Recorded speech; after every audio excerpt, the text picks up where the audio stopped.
Hello, everyone. Welcome to our 11th webcast, which is crazy to say. It's been that many, but it's so exciting. This is such a great topic today, and I'm really excited for us to dive straight in. It's all about special client commissions, but first, let me touch up a little bit of housekeeping. There is a chat box. I'm sure you all know about the chat box, so you can interact with each other as we have our conversation. And then there's also a Q&A box. So as the conversation develops, if you have any questions, enter them there. They'll be sent to us at the end of it, and we'll get to them at the end of our conversation. So I want to introduce myself a little bit. I'm Levi Higgs. I'm the archivist at David Webb. So lucky that we have so many different stories that we can tell about the company's history and things we've been involved with. And this, there's so many green boxes in the archive, as you can see there, that are all special client commissions. And we just thought it was such a great topic that we could dive in, really explore some really interesting ones from history, but also talk about really great ones from current clients as well. So with that, I would love to introduce Sara Vincent. Hi, Sara. She's a client relationship specialist. Hi, thank you so much for having me. Thank you so much for tuning in. Do you want to tell everyone just a little bit about your background? Because newsflash, you're amazing, and I want everyone to know. Well, thank you. Yeah. So my name's Sara Vincent. I have the pleasure of working with the clients directly at David Webb. I have a long background in jewelry. Levi and I actually went to the same graduate program. We were not the same class because I'm older, but we were both in the master's program at Parsons, the history of decorative art and design. We both forged our own path and studied jewelry. Following that, I got my gemology degree. And then I had a lovely career in antiques, antique jewelry. I'll touch on that a little bit later on with one of our clients that we talked about. And a few years ago, I had the pleasure of transitioning over to David Webb, which is really a dream for me because it's the best of both worlds. It's a modern day brand and it has amazing history and legacy. So it's kind of my art history side and my contemporary side get to come together. Perfect. We're lucky at David Webb. We love what we do.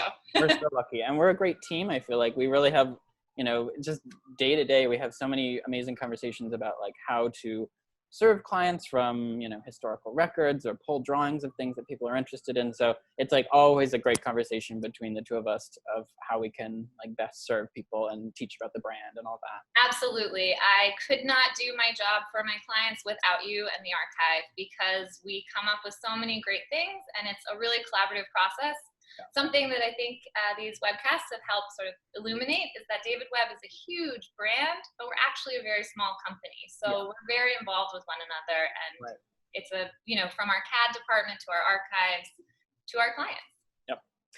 And if you're following us on Instagram, which I hope you are, you've definitely seen Sara on there. She's the perfect Instagram model. So I just wanted to highlight some fun shots that we've taken over the years. But I do have to say the spider was my favorite Halloween post ever. So good. Perfect. So with that, I just want to dive in a little bit to the background of David Webb as a company. David Webb himself was from North Carolina. He moved to New York when he was in his late teens and founded his company in 1948. Huge jeweler in the 60s and 70s. That's really sort of the aesthetic that we think of the company. And he had the 50s were obviously a huge decade to set his foundations, but the 60s and 70s are really the style comes out. You think of all the great animal bracelets, all the big bold designs. But he came to his own just as women were really changing their roles in society as well. It's a beautiful sort of parallel that the jewelry tells. Absolutely. But throughout the full arc of David Webb's life, he died in 1975. Tragically, he was 50 years old. He had pancreatic cancer, very sudden. But we have all these great records that are essentially design orders. You'll see later a bunch of artwork and renderings for special client commissions. But the impetus for this conversation came out of looking at all these design orders and seeing the words LO, LO. And if you read through some of these, they're very interesting to talk about. I love this note here. She is rather tall. They're talking about clients. They're talking about things that people want. The mystery of LO, we were sort of like trying to decode this language from all these design orders. And LO stands for ladies own. So you'll see like LO stone, that's ladies own stone that they talk about all the time. And actually this talk came out of a lecture that I gave last year in London. And we wanted to sort of flesh it out a little bit with, yes, historical examples, but also contemporary examples.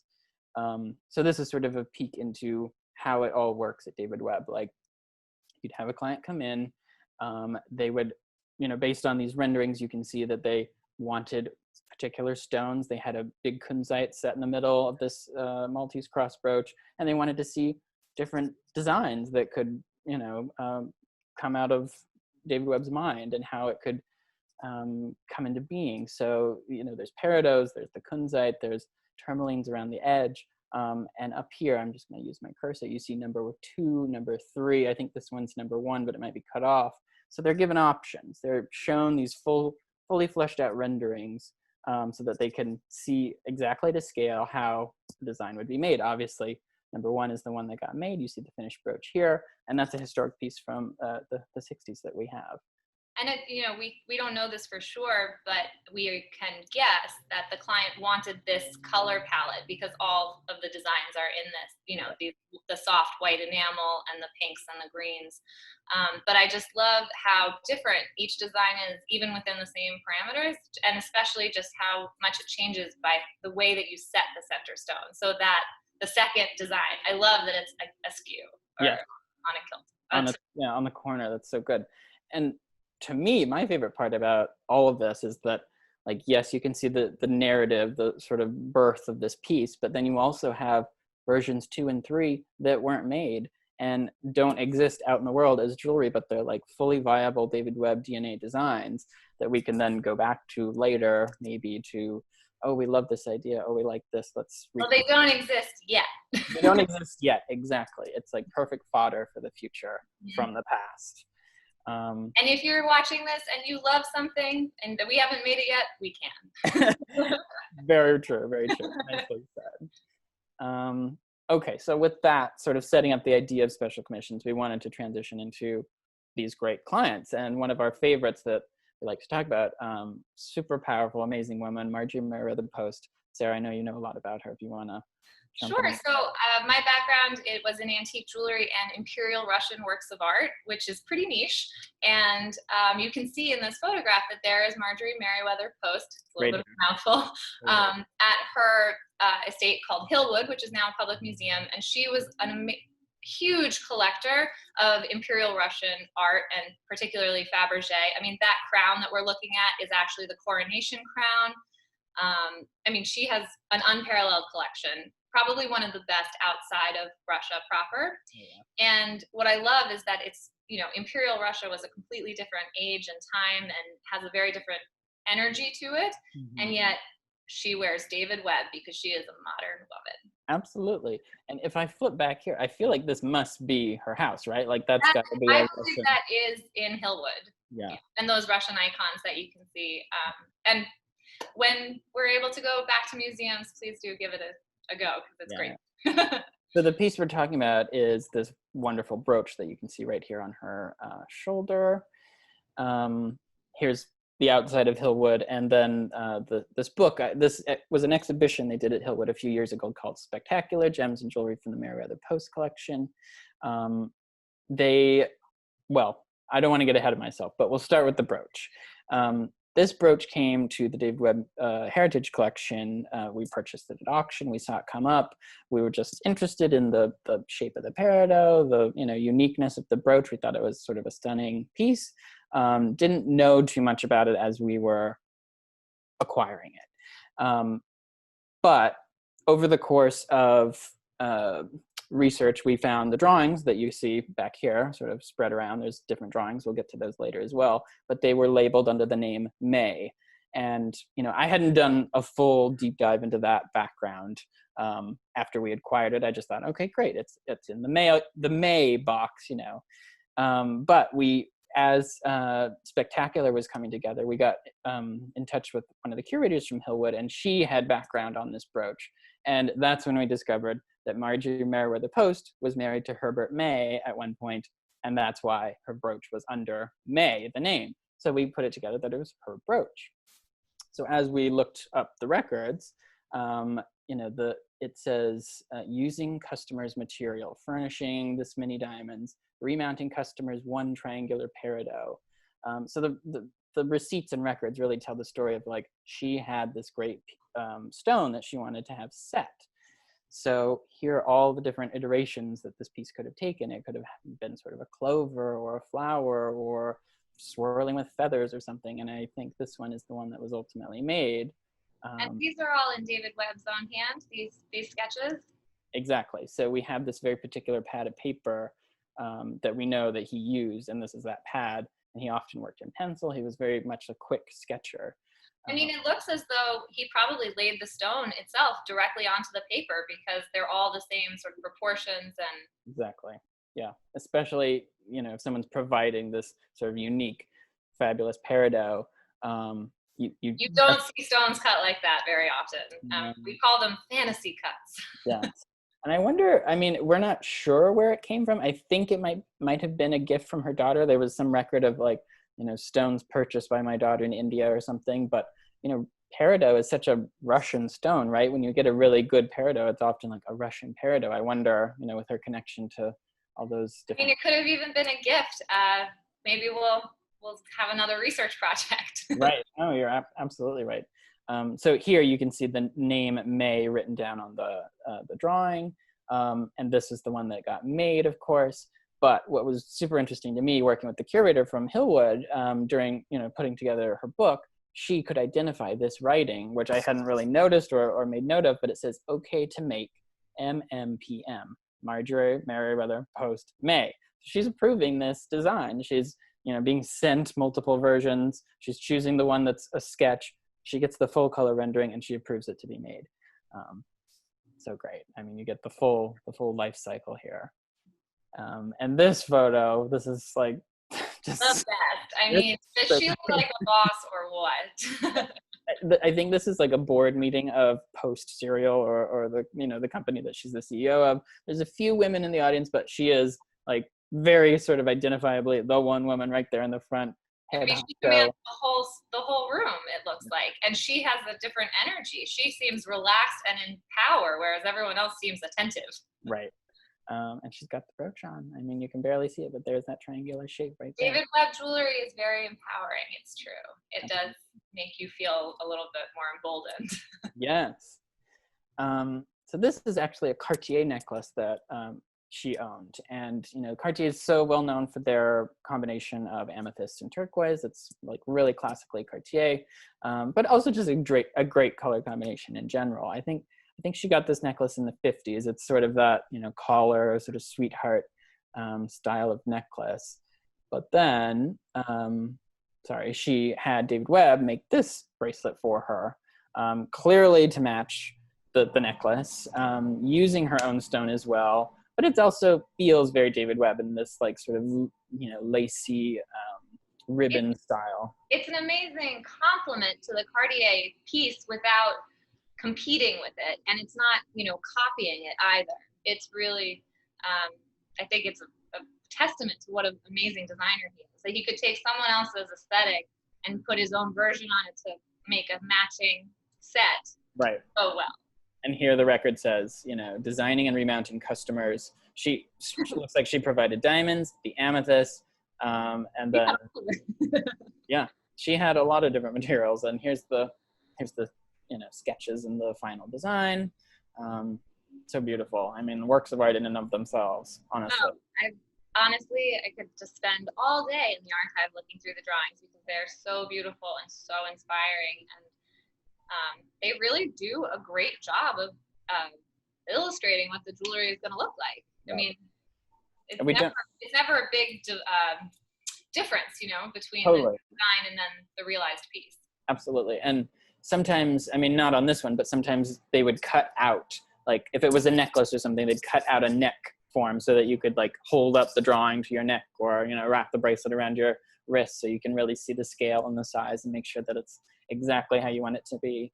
And scale for David Webb is always a little bit deceptive in pictures because we do like to go with bigger pieces. Absolutely. Okay, so we're going to transition to our next great collector, Doris Duke, of course. She's so interesting, such a crazy life. She was one of the richest women from like when she was born. I think she was a tobacco heiress in the press her whole life, many different sort of segments of her life. But long ago, maybe 2 years ago, David Webb did an exhibition at the Rough Point house in Newport, which is Doris Duke's house there, which I think she really started to live in the 50s and 60s. And that was around the time that she was starting her relationship with David Webb. This record is from 1958, and it's got 1957 as well, but this is dated 58 there.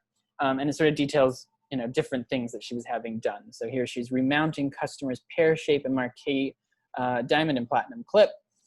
Those were stones that she was reusing from like an Art Deco bracelet that her mother had given her. I love that it also says one multicolored stone Indian plaque. So that would be like an antique piece. Like that's not something David Webb made for her, but it sort of shows how in tune they were with each other. Like he's providing her something that she was interested in. She was such a collector of Southeast Asian and Indian art. So maybe he had found something at an antique store and he was passing it on to her. And we know that David Webb went to the Met all the time and was very familiar with the cultures of the world, and he knew his art history. And I think it makes sense that these amazing ladies of the 20th century would connect with him on design and art and travel, beyond just amazing jewelry. Totally. So this is sort of a close-up of the top piece that's mentioned, the remounting the stones. And this was in the exhibition. The exhibition was called Designing for Doris. And it was all about how every facet of her life, whether she's restoring houses in Newport or having jewelry made, she was involved. She wanted to be part of the conversation. She was providing stones. So this is the final piece that was made here is a picture from Christie's when it was sold. And then that's the drawing that we have in the archive.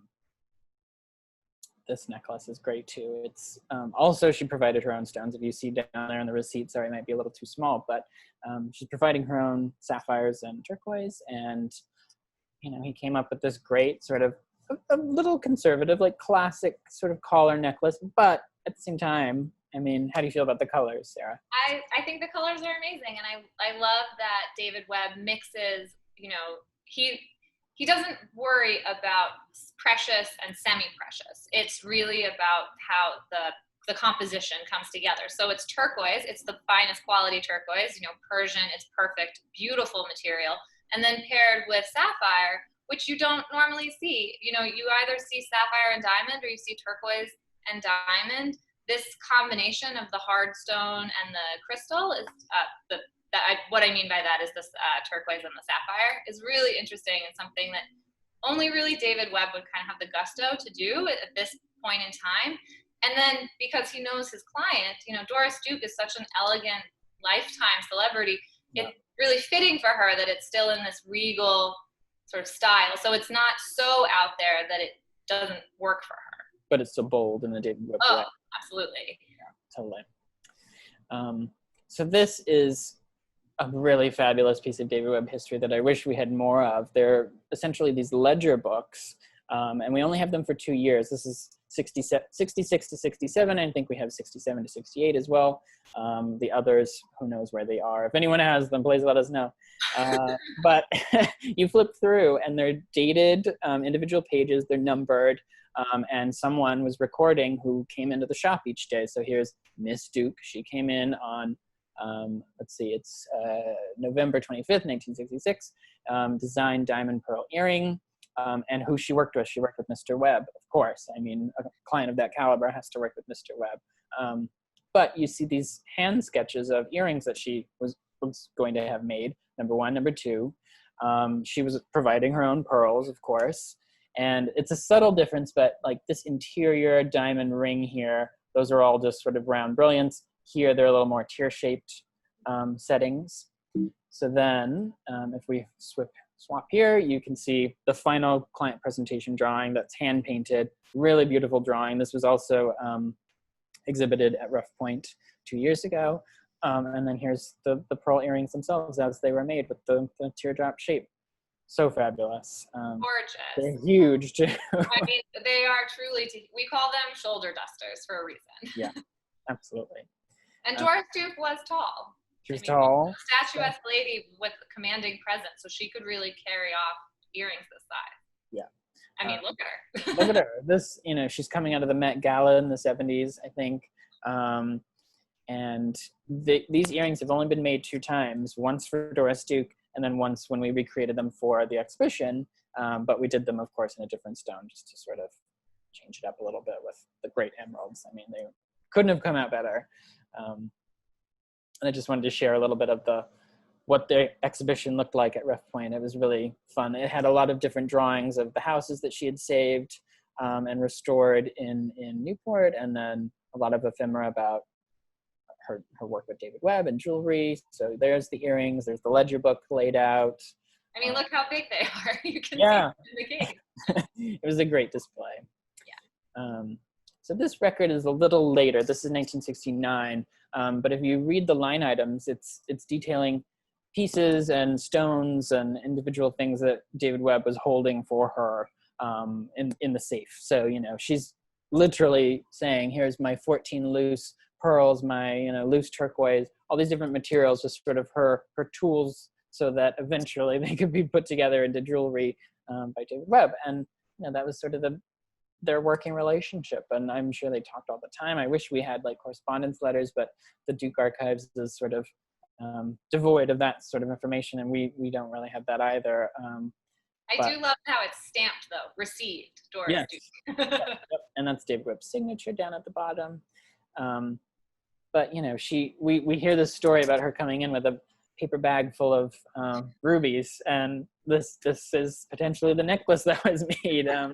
Sort of an interesting, really fringy necklace with pearls and rubies. It almost has sort of a bohemian feeling to it, and yet it's done in the most sumptuous materials possible. I mean, those Right. ruby beads are perfectly matched. They are gorgeous, and I'm sure those pearls are also. But it's interesting that David Webb could take something that the materials were so fine and give it such a different feeling, because Absolutely. it's sort of, you could wear that casually, dare I say, which sounds crazy when you're talking about an entirely ruby and pearl necklace, but I think you could.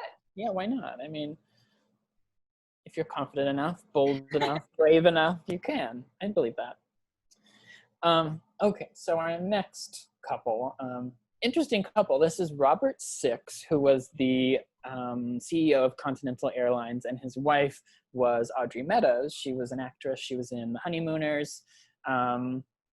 This is really only one of the only pieces of jewelry that he had commissioned, but as a gift for Audrey. But it's this sort of amazing architectural cuff with beautiful rubies.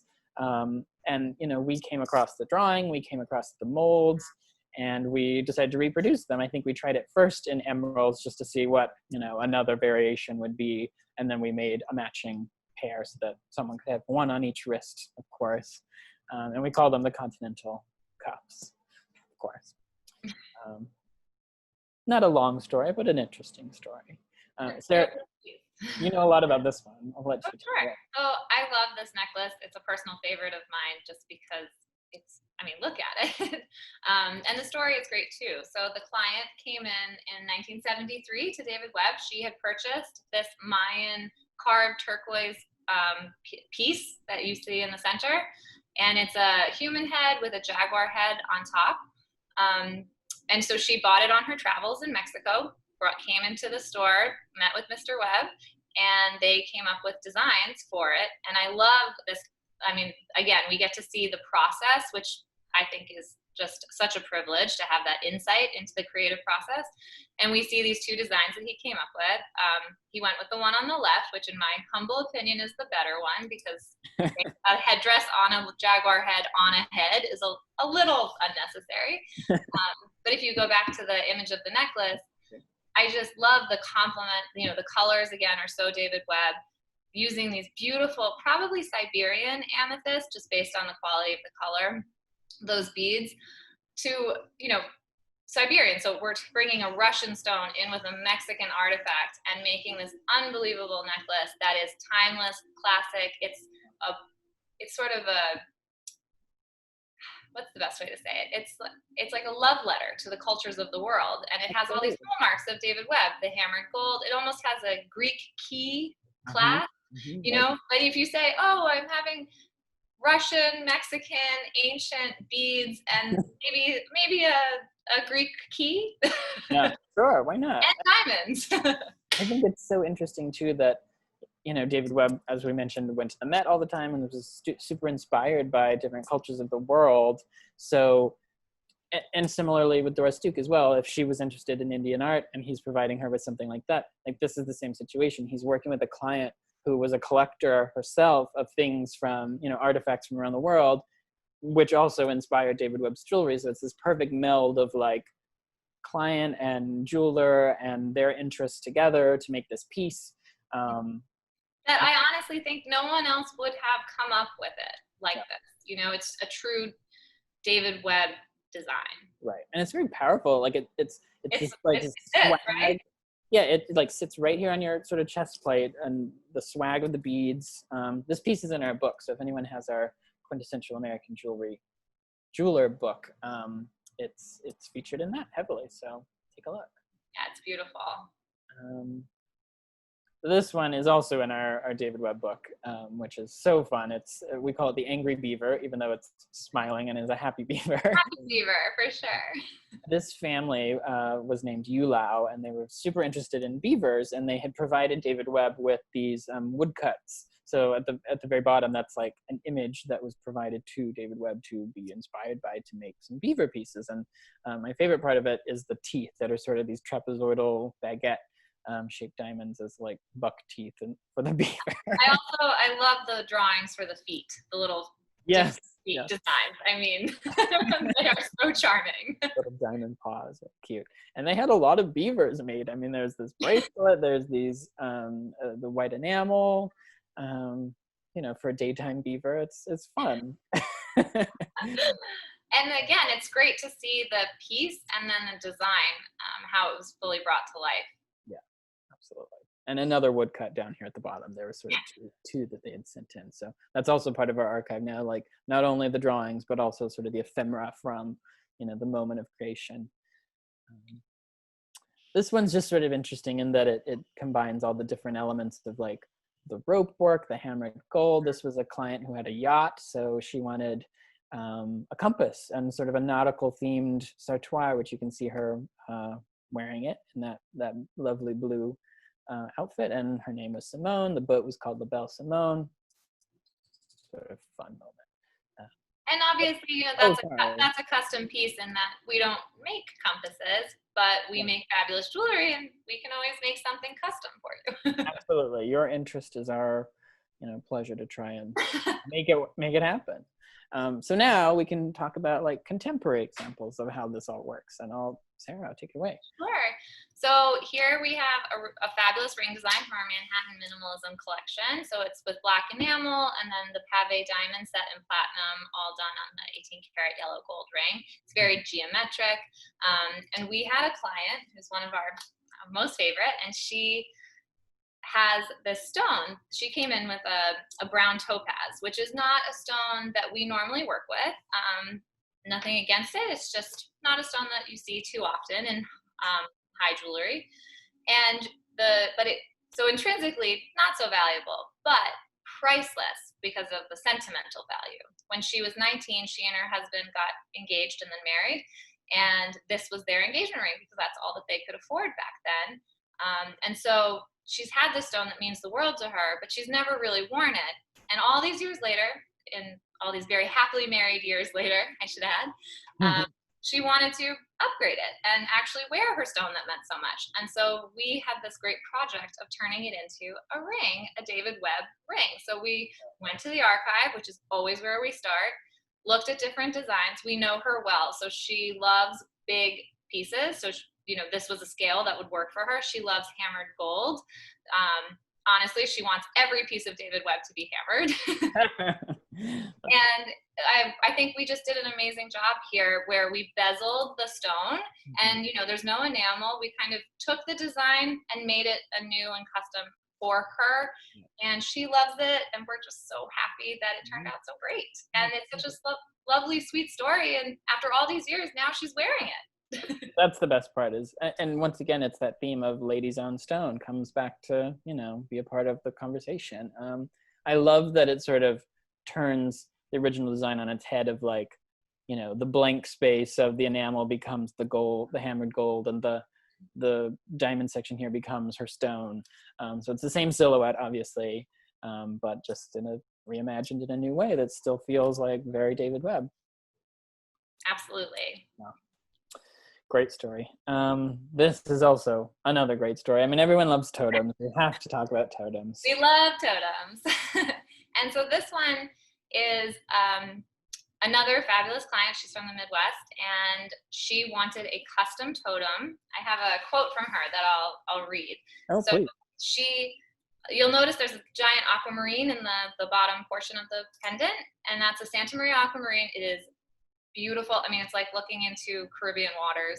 And she wanted that to be the focal point of her totem, which I think it is. And so she said that aquamarine because it's her birthstone, and she wanted to incorporate so many of the things that feel like David Webb to me. Rock crystal, enamel, a juxtaposition of colors and shapes. I wanted it to be something that was David Webb, different from most of the totems, worked for me, my colors, and with a more limited palette than found in the other totems.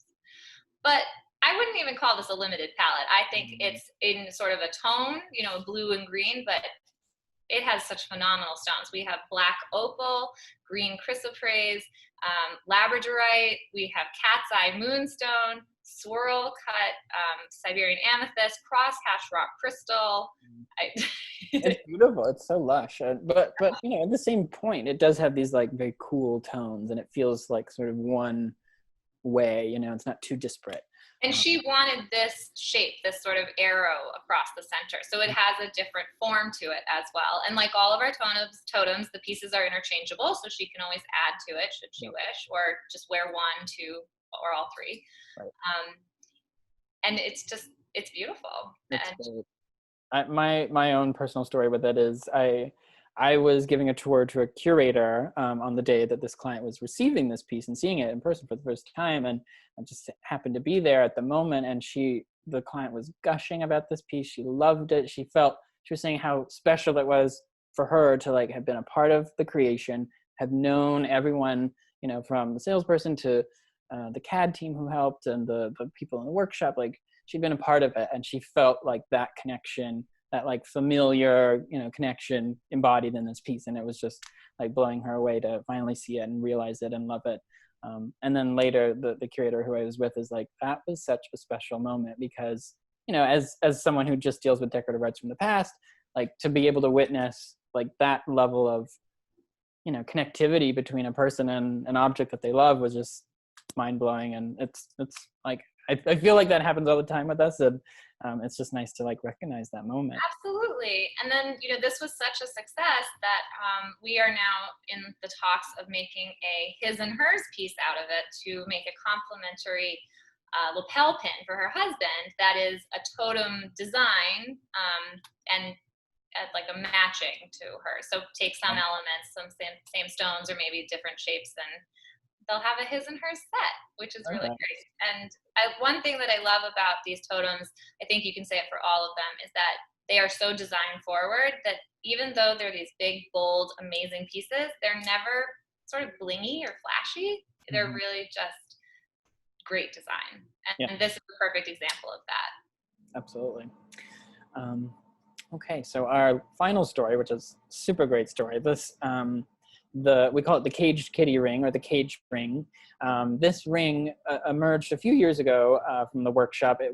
You can see the design there on the left, and it had never been made before. I love that it says Webb cages as animals, sort of funny.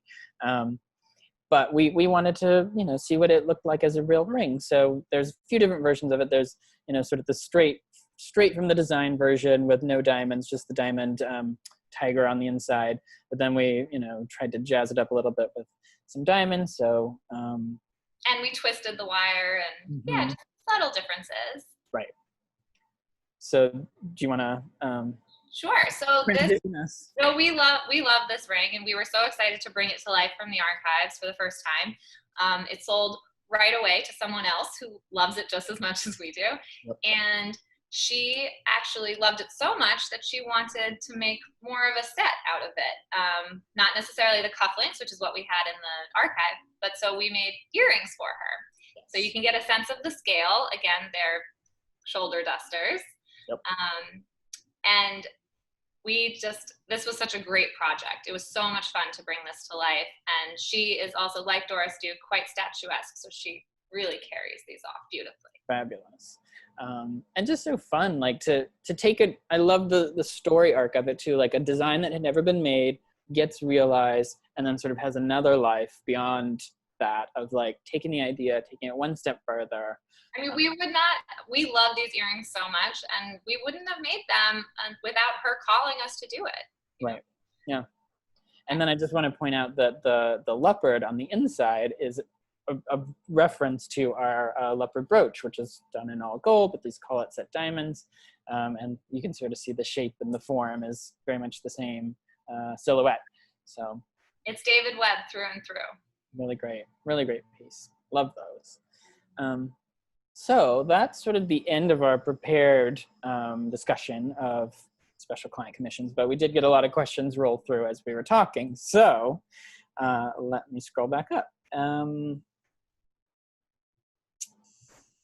also, I'd just like to say thank you so much to our 3 clients who gave us permission to share their stories. Yes, thank you so much. It's a pleasure. Thank you.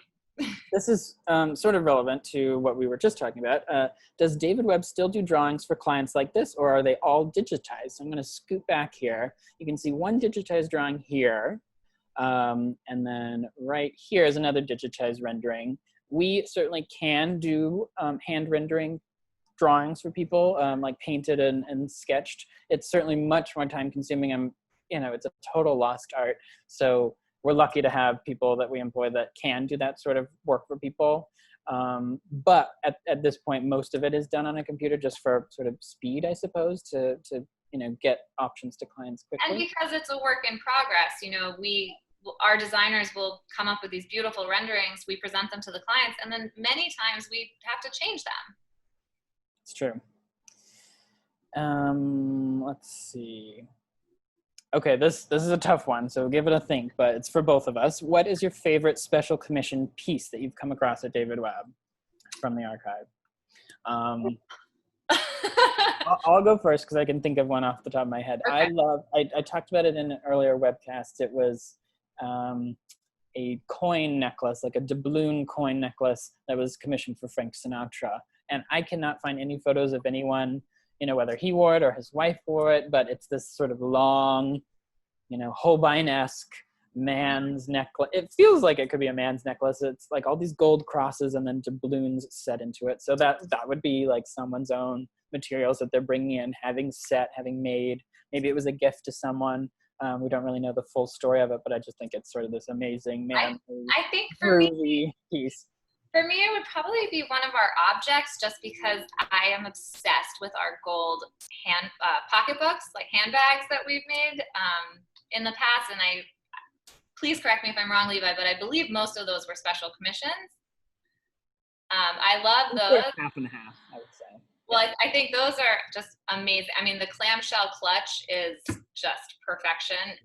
And then my favorite piece that I've seen come in that had nothing to do sort of with the book, or just it was a client's, and we just gave it a little TLC, gave it a nice cleaning, and I think I had to pick my jaw back up when I saw it, because it's like sort of similar to what you were saying, Levi. It's a big sautoir necklace. It was done in 18 karat gold, heavily hammered, and it was all ancient Roman and Greek coins that were the lady's own. She had collected them, and David Webb set them for her. And then on the back, he left the backs open so you could see both sides of the coins.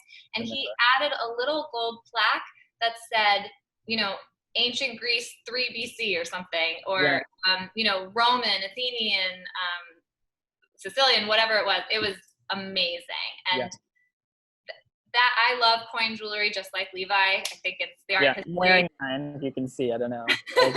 But that piece blew me away, and I just thought that was the ultimate like treasure. I loved it. Yeah, no, you're right. It was very much a like. I called you immediately when it came in, and I said, Levi, you have to come see this. It was so reverent, you know. It was like lovingly done for like a collector of coins who wanted to know and keep track of all these pieces. And then even for posterity, like, you know, 100 years later, that necklace is going to be easily identifiable with all the different coins and types. And you know. And so that was, I mean, that was a real thrill just because it sort of hits everything that I love about jewelry. Yes. And I wasn't expecting it. I think that's the other thing. You know, that's, we love that when people come in with their pieces that they've inherited or they have, and they would like to know more. It's always a joy for us to see that.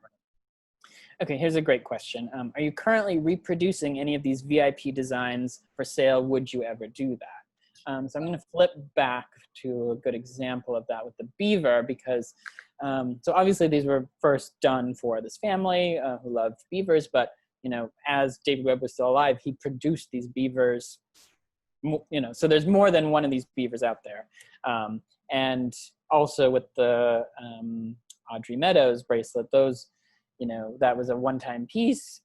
Sometimes we'll go through the archives and we'll pick out designs that we think, you know, could be done in a different colorway or could be, you know, put out there in some fashion. I would say more often than not, we do them like the Doris Duke earrings, where we say, this is how they were done. They're amazing. We don't want to compete with them. We want to do a different version. And so we did emeralds rather than pearls, or like these continental bracelets.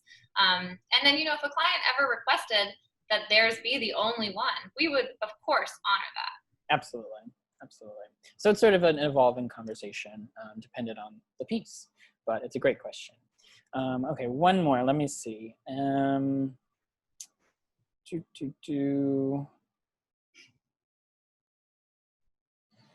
Someone says, would you ever do an exhibition with all the heritage collection and share this history digitally for people to access? Great question. I feel like that's sort of what the WEBBcast accomplished. Like, we've told so many stories over these past 10 or 12 weeks, whatever we're on now. Stories that we haven't had a chance to tell in any other fashion. So if you go back through our YouTube channel and watch all the webcasts, you know, you'll learn a lot of different things that haven't been put out there in any other way. We do plan exhibitions, like you've heard about the Doris Duke exhibition we did in 2018. We do have another exhibition coming up, hopefully later this year, that you can find out more about on our website under the events tab. It's called A Walk in the Woods. You know, we haven't ever conceived of showing all of the heritage collection at once. We sort of want to focus on themes. So that's why the Walk in the Woods is very, you know, tailored to just sort of animals. But yeah, that's something that we work on a lot now, to think about how to educate people and you know, share history of the brand. Yeah, so great question. Thank you. Sara, I want to thank you for coming on. I'm going to flip back to the last slide.